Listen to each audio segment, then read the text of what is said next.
This is America in Space, a weekly news and information program on current events dealing with the space industry.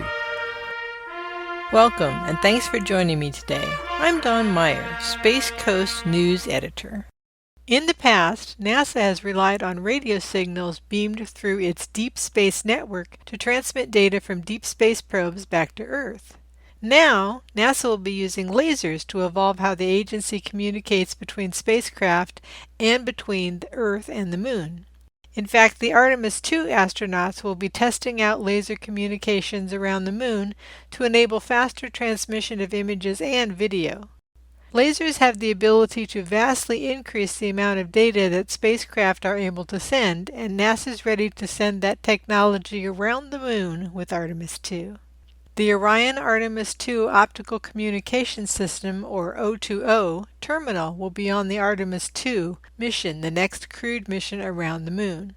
A NASA video published in April states, "On board the Orion capsule, the O2O system will send back high-resolution images and video from the lunar region. It should even enable viewers on Earth to see the Moon in real time like never before." Here's more about the development of NASA's laser communication systems.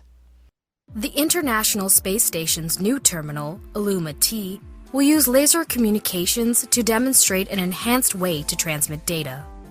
In fact, Illuma-T can transmit data at a rate that would allow you to download a movie in under a minute. The process of sending and receiving spacecraft data is known as space communications. NASA is enhancing space communications capabilities through the power of lasers. Laser communications use higher data rates to send an increased amount of science and exploration data to Earth in a single transmission. Historically, we've relied on radio frequency communications to send and receive data from space. With laser communications, we are supplementing that method. Laser communications can help NASA's science missions send more information and data that is vital to our understanding of our planet, the solar system, and beyond. To prove these groundbreaking capabilities, NASA is infusing laser communications into multiple missions. One of these missions is a relay satellite known as LCRD. LCRD launched in 2021 and is NASA's first ever laser relay, which will receive data from Illuma-T on the space station. Together, LCRD and Illuma-T are NASA's first ever end-to-end laser relay system, demonstrating the benefits of a laser communications system.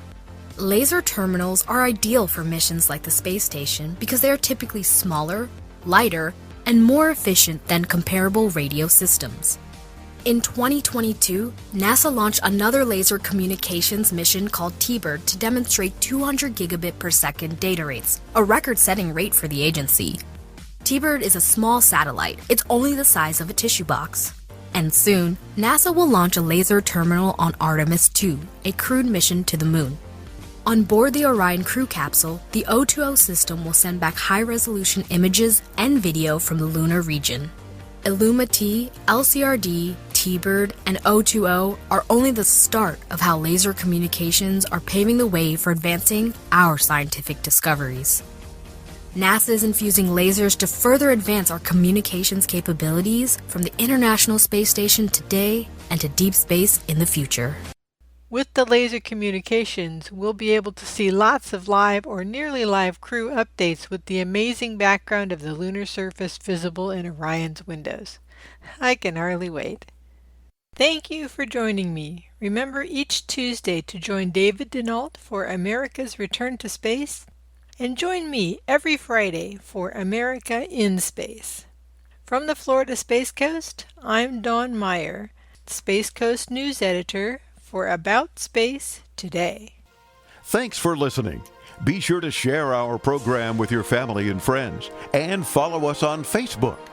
Join us each week for news and information on America in Space.